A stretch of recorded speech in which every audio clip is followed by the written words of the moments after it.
Well, hello, good morning, everybody. So, what's been coming up a lot on this channel are first shows, not just first Phish shows, but, and for some people, that was their very first concert or show experience. And for me and at least one other guy on this channel, our first concert was Kiss. And mine, I was in fourth grade, went with my older brother. He was the big fan, and my dad also went. I think older brother probably could have went on his own. In fact, I think the year before he did go on his own.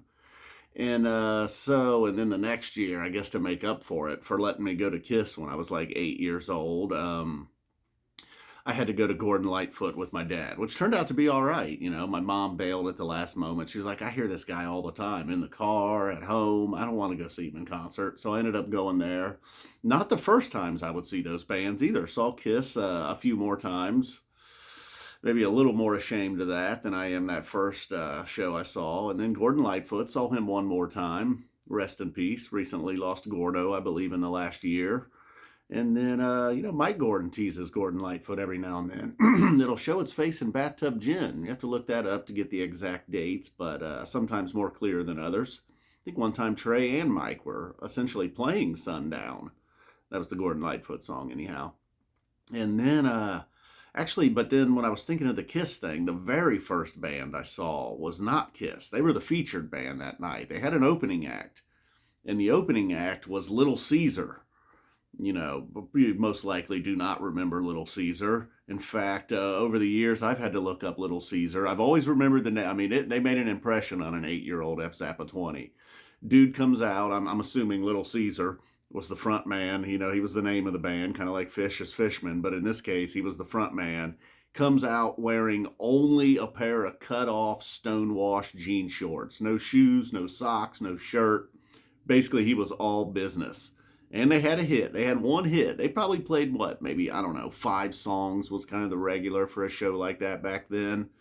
And maybe more than that. Maybe they spun through 7 or 8 songs. But their one hit was, I think it was just called Chain, Unchained, something like that. Chain, chain, change, change. I don't even know exactly. I should have looked that up right before this. Like I said, I've looked it up various times over the years.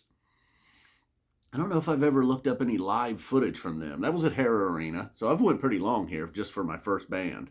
And I got to say, I'm slightly distracted because every now and then when I move, there's a little dot of sunlight there ends up on my head. How's that?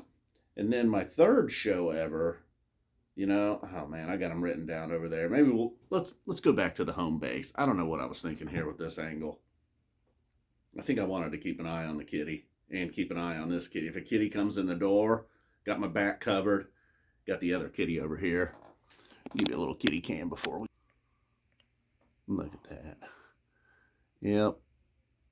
He is Miles/Harrison/Floppy. We've narrowed it down to 3 names. He's getting quite comfortable. Unfortunately, it seems like about 4 a.m. is when he wakes. They just want to see how cute you are. Aw, your little eyes are shut. I want him to sit in the other window. That way, when the neighbor leaves, she'll be like, is that my cat? They also have a black cat.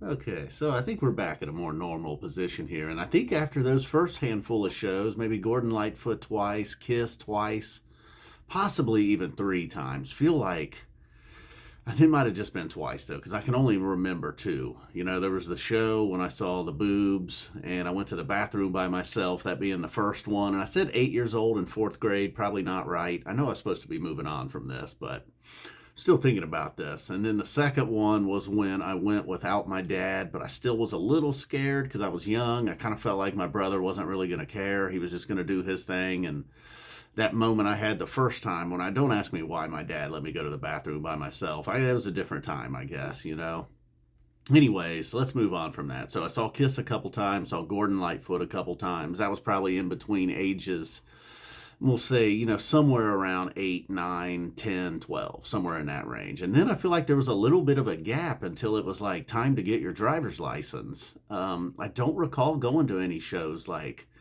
as a freshman in high school and where I wasn't able to drive, something like that. I'm just thinking, maybe there was a show in there or two. Don't remember going to any other shows with either one of my parents or an older brother or anything.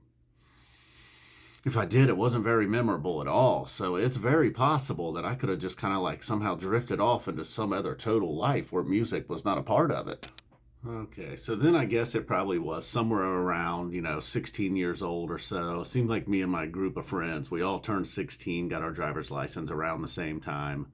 Although I was the last ones to get a license. I just drove around without a license for a while. I got my sister's car, some old beat up Escort, and a little tiny white thing. Didn't even have power steering. Now, I'm not that old. I swear, his car was like a 92 or something. I don't understand why it didn't have power steering. So, anyways, I just didn't want you to think, oh, this guy just getting his first car off his sister. I know, I'm sure you didn't think that. Anyways, so I think then, like concerts were a thing all of a sudden again. Like basketball and riding bikes were out. Going to concerts was in, and then I feel like there's a couple of shows. Oh yeah, there's one in there I forgot. As I'm sitting here thinking about it, it came up the other night. So, anyways, then there are going to be some that I forgot. Maybe even like that. I just remember as we go along. The first one I remember being real young and going, and it just felt like we were like animals let out of a cage. This was definitely the first one I remember going to. No parents, no older brother. We drove there ourselves. I don't even know if our parents knew exactly what the hell was going on with us at this point, around 16 years old. And we went to see Rush, the Test for Taco album. Did not have a great time. One of our friends, I don't know, somehow we got beer. We didn't obviously drink at the concert, but somehow we got beer and he was drunk before the concert even started. He was not doing well by the end of the concert. I think he peed all over the Nutter Center. He was like trying to go to the bathroom. He didn't make it to the bathroom. He pissed his pants going to the bathroom, soiled the Nutter Center. So that was the Rush experience. I remember liking it. And then they played the hits at the end. They pretty much played all of Test for Echo. And then at the end, they played some hits. And then we got Better Than Ezra. I did see a few of those bands too, a few of the popular radio bands. And all of these bands here in this era, I'm like, okay, seems like it was all just sort of chain store concerts. Like they probably played a bunch of concerts in a bunch of cities and did the same shows essentially every night. Sammy Hagar was in there.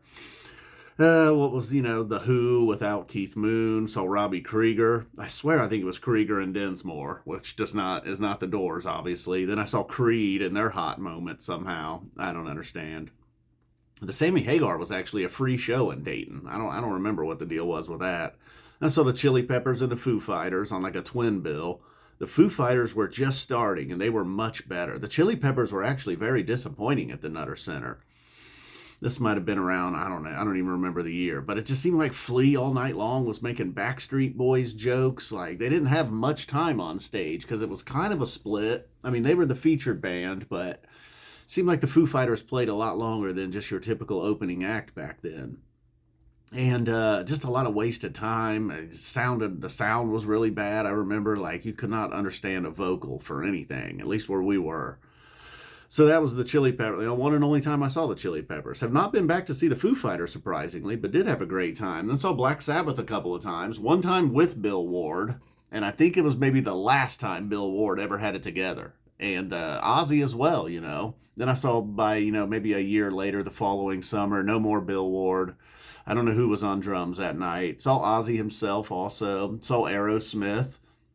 The Dayton show got delayed a couple times. Again, this was at the Nutter Center. I think the first time, like Steven Tyler broke his foot or something, and then they were supposed to reschedule it. He fell off the wagon, ended up doing a little stint in rehab, and eventually they did make it up to Dayton. They played, like I was saying, which was probably for them a cookie cutter show. And then they came out and played a couple of Zeppelin songs for the encore. And then I think they came out for a second encore and maybe ended with Dream On or something like that. Sweet Emotion, one of their big ones.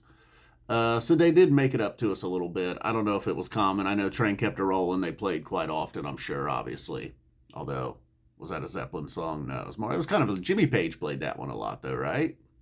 I know none of Zeppelin songs are Zeppelin songs really, but you know what I'm saying. And then Jethro Tull, one of the best experiments. Did some gel caps for that one. Rage Against the Machine, again, don't know why, gel caps. And then saw Neil Young at Polaris.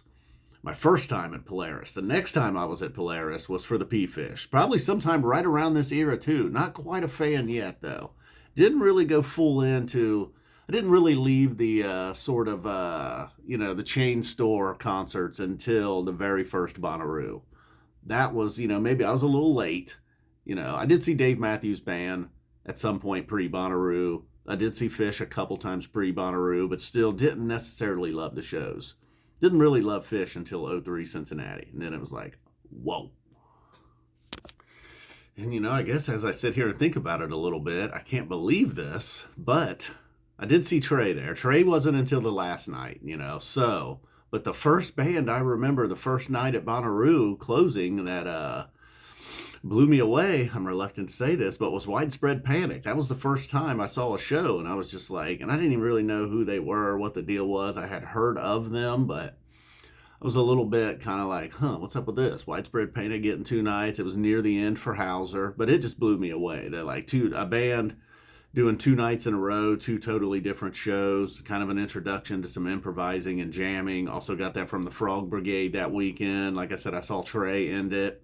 Saw the Disco Biscuits. I think Government Mule. I think Galactic was there. Maybe even a Stanton Moore Trio or something like that.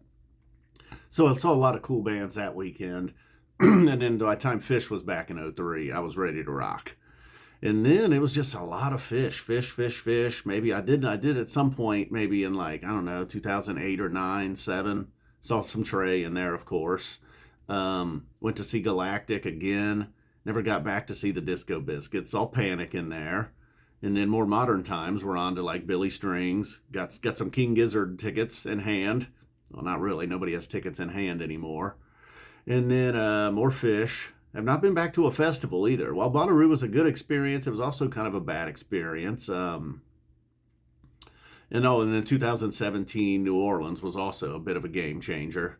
Although not really. I kind of just went to that and then went right back to Phish. Haven't been back down there, but just seeing guys like the Mike Dillon Band, Scarrick, Stanton, all those dudes in a small club, being right up close, it was all very awesome. Frequinox. So, I guess that about covers it. I feel like the beginning was more exciting this time. Be like, dude, you saw Little Caesar? And then we're like, well, yeah, I saw Galactic and the Stanton Moore Trio. Maybe I didn't evolve in a good way. Actually, I'll take the Trey and the Panic and the Claypool and the Disco Biscuits and the Billy Strings over Little Caesar, Kiss, and Gordon Lightfoot. Hey, look, then you had Rush, Aerosmith, and Creed in the middle somehow. And I'm sure there are several bands I'm forgetting, But I thought about it at least. All right, guys, boom, we're out of here. Kitty looks pretty relaxed. No more kitty cam for you. You guys are cut off. No more kitty cam. All right, guys, boom, we're out of here. Thank you for watching. If you made it all the way, I appreciate it. That's pretty much my concert-going history.